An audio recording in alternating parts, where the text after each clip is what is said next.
अस्सलामु अलैकुम रहमतुल्लाहि व बरकातुहू। दोस्तों, आज हम बात करेंगे वक्फ़ बिल के बारे में।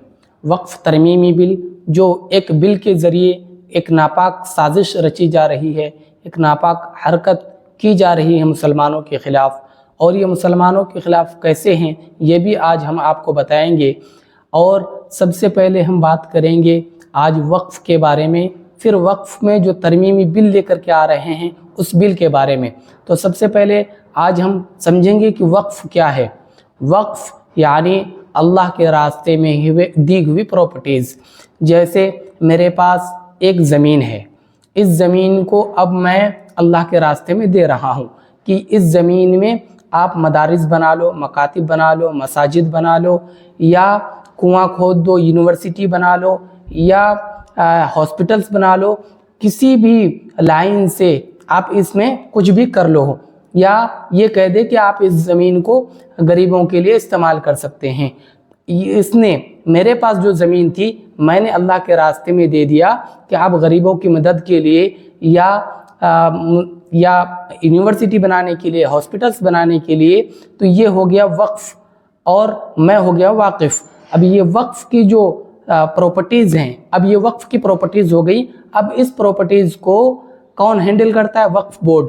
अब वक्फ़ बोर्ड अपने तरीक़े से चलाता है, इस्लाम के मुताबिक वो उसको यूज़ करता है, अपने हिसाब से उसको चलाता है। अब ये एक नापाक बिल ला करके, एक तरमीमी बिल ला करके इसमें तरमीम करने के लिए, संशोधन जो बदलाव करने की कोशिश की जा रही है, इनसे मुसलमानों की बहुत बड़ा नुकसान होने वाला है। अगर ये खुदा न खास्ता पास हो जाता है तो मुसलमानों के लिए बहुत बुरी खबर है, और भी पास नहीं हुआ है।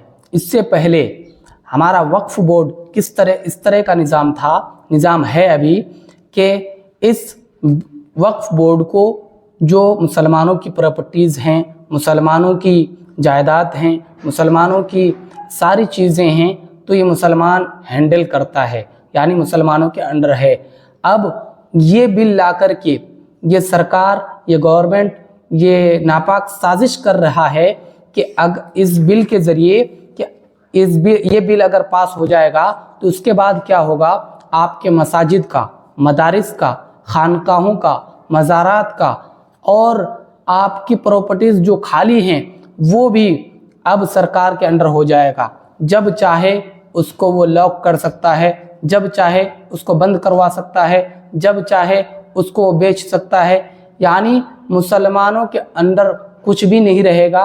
उसका जो मैनेजमेंट रहेगा, यहाँ तक कि उसका जो मैनेज करने वाला आदमी होगा वो भी हिंदू रहेगा। तो इससे ये साफ पता चलता है कि मुसलमानों के सामान को, मुसलमानों की प्रॉपर्टीज़ को हड़पने की पूरी कोशिश की जा रही है। इसलिए मैं तमाम हजरात से, तमाम मुसलमान भाइयों से ये कहना चाहता हूँ कि आप इस बिल को रिजेक्ट कीजिए, इस बिल के विरोध में खड़े रहिए। जहाँ भी इसके लिए प्रोटेक्ट किया जा रहा है आप वहाँ शामिल होइए। अगर आप वहाँ नहीं जा सकते हैं तो सोशल मीडिया हैंडल से आप उसका रिजेक्ट कीजिए।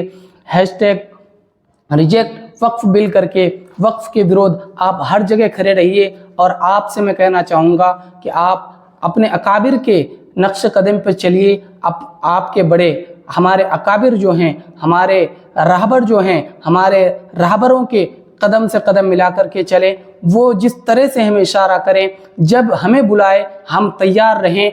और हर तरीक़े से अगर हमारे माल की ज़रूरत पड़े इस बिल को रिजेक्ट करने के लिए तो हम तैयार रहें। जान की ज़रूरत पड़े तो अपनी जान को लेकर के वक्फ़ बिल को रिजेक्ट करने के लिए तैयार रहें। हर तरीक़े से इस बिल को रिजेक्ट करना है, नहीं तो आगे चल कर के हमारे लिए बहुत बड़ा नुकसान होने वाला है और हमारे घरों को उजाड़ने वाले हैं। हमारे मसाजिदों को बंद करने की कोशिश की जा रही है, हमारे खानकाहों और मज़ारात को बंद करने की कोशिश की जा रही है।